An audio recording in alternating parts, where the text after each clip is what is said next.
Ahoy, mateys! Good Monday evening to everybody. Today is May 9th, 2022. We begin with breaking news where two little girls were being abducted and released at 30th and Norris in the Strawberry Mansion section of Philadelphia around 8 o'clock. They said that they were pulled into the back of the white van, according to police. The girls had cell phones and called their families. After striking someone inside, the van said that they were let go, and with that being said, no arrests have been made in the case. And for those of you who are just joining us, my Aunt Jessica and Uncle Yuki Washington have left me in charge.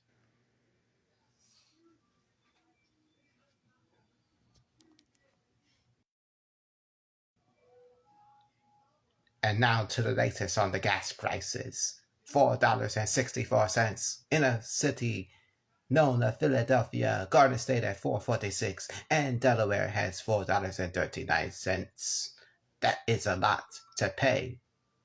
Let's get the latest to kick us off tonight. It's my sister Jasmine Payute, live in my Aunt Sandy's hometown of Cherry Hill, New Jersey.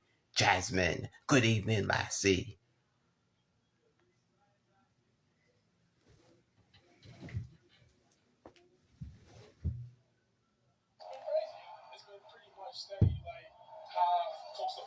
Pretty much everywhere I've been seeing. For the first time, gas prices hit new record highs in Pennsylvania, New Jersey, and Delaware, all at the same time.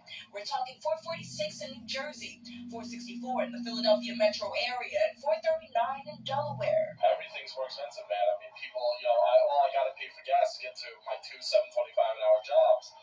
Well, now how am I gonna feed my kids, man? That's going to continue to go up. Wojtek Wolf is an associate professor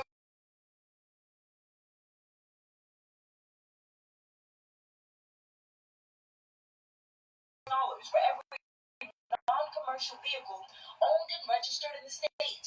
The other, backed by Gloucester County Senator Ed Durr, would give $500 to families for inflation relief. But until relief rears its head, people who border the bridge say they are forced to be resourceful. They are extremely high, and this is why I try to come to Jersey when I get a chance, because Philly's prices are even higher. That professor believes prices will remain high until at least 2023. We're live in Cherry Hill. Jasmine Payute, CBS. Jasmine, thank you very much. Stay with Eyewitness News for the continuing coverage on the gas prices. Now a mother is being accused of killing her own two sons by facing first-degree murder charges. That shooting happened late last week. With that being said, she is still in jail for what she did. Detectives say that the 38-year-old woman planned the killings, that she left a handwritten note, but she was denied bail and remains on the mound. Video from Delaware's University lacrosse team is causing some outrage. We get the latest from Siafa Lewis, my uncle, as he reports from the CBS 3 newsroom. Uncle Siafa, take it away. We should mention that Delaware State University is one of the country's historically black colleges and universities. Most of the coaches and players on the bus were black. The mill bus driver was also black. He was pulled over for driving in the left lane and was asked to step out of the vehicle. That's when the team's head coach, Pamela Jenkins, says they noticed something peculiar. One of my student athletes says they have dogs going through our things. And we're all like, what? So we go to the side of the bus and we're looking, and they're pulling our luggage out from underneath the bus, and they have a dog there sniffing through the back. It was only after the police dogs had bags that officers came onto the bus to address its occupants, as captured by one of the players' cell phones. We got a lacrosse team, correct? So if there is something in there that is questionable, please tell me now. Because if we find it, guess what? We're not going to be able to help you. Okay? You are in the state of Georgia. For nearly 30 minutes, the officers tore through the bags, pulling out some of the women's underwear and even unwrapping gift given to one player by her aunt in Georgia. I was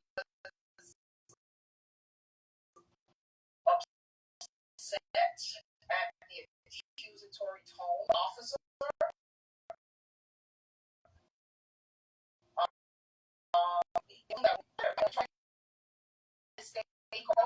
to lead by example. Tend to let this or any pass by.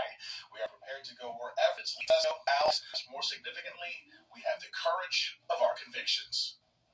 Both Dr. Allen and head coach Pamela Jenkins say they could not be more proud of the way in which the young athletes carried themselves with grace and self-respect both during and following the incident. Coach Jenkins hopes no one else will have to go through what her team just did. Wow. What an incredible news story right there. All right, thank you, Uncle Siafa. A new COVID alert tonight from the Philadelphia Health Department. That's where cases are up 42% over the last 2 weeks. City health officials are once again recommending face coverings be worn inside like proms and weddings. Philadelphia is now averaging over 200 cases per day with a 9.4 positivity rate, according to that health commissioner right there, Dr. Cheryl. She wants everybody to stay safe and prepared to be aborted. You must be vaccinated or boosted when you do these things. Just stay with CBS 3 for the latest on the coronavirus when we're not on the air. New tonight at 10 o'clock, a physical lawmaker is declaring war on a decades-old problem in the city, like illegal dumping. We get the latest from my favorite news reporter, Carrie Corrado, live in Spring Garden to break down this new plan. Carrie, good evening to you, young lady. Drastically, one council member hopes that these high fines will make people think twice. The fact that folks would think that our neighborhoods are literally trash dumps, that they disrespect the neighborhoods, the people in the communities. Anger and frustration as people continue to illegally dump debris, tires, construction materials, and other garbage. They are negatively impacting the quality of life, quite frankly, wreaking havoc in neighborhoods across the city. Councilmember Sherelle Parker is determined to crack down on those who do not dispose of their trash properly. She introduced an ordinance that would increase enforcement and impose heftier fines. We're trying to hit these folks in their pocketbooks where it will hurt the most by increasing the penalties for illegal dumping in the city of Philadelphia. Parker is pushing to fine violators per item illegally dumped, which could add up drastically. And it doesn't stop there. She hopes to secure funding in the city's new budget to get more cameras and hire more manpower to tackle the trash issue. That's the hot spot. Residents say they had enough seeing their streets a mess. We should all be working together. Why just say, oh, well, I don't live on this block, so it's okay to dump everything here? Who? Like, that's not cool. Parker says a cleaner and brighter neighborhood leads to a safer one and vows to hold people accountable. The city of Philadelphia is serious. You will not treat our neighborhoods like a trash dumps. And if you do, we're going to make you pay.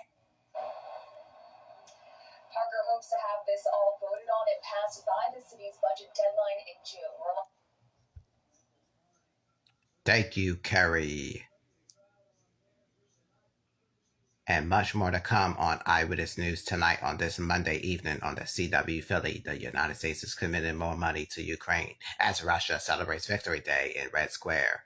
Also, the Philadelphia Parking Authority is cracking down on those people who do not move their cars for street sweeping. And the latest on a beach erosion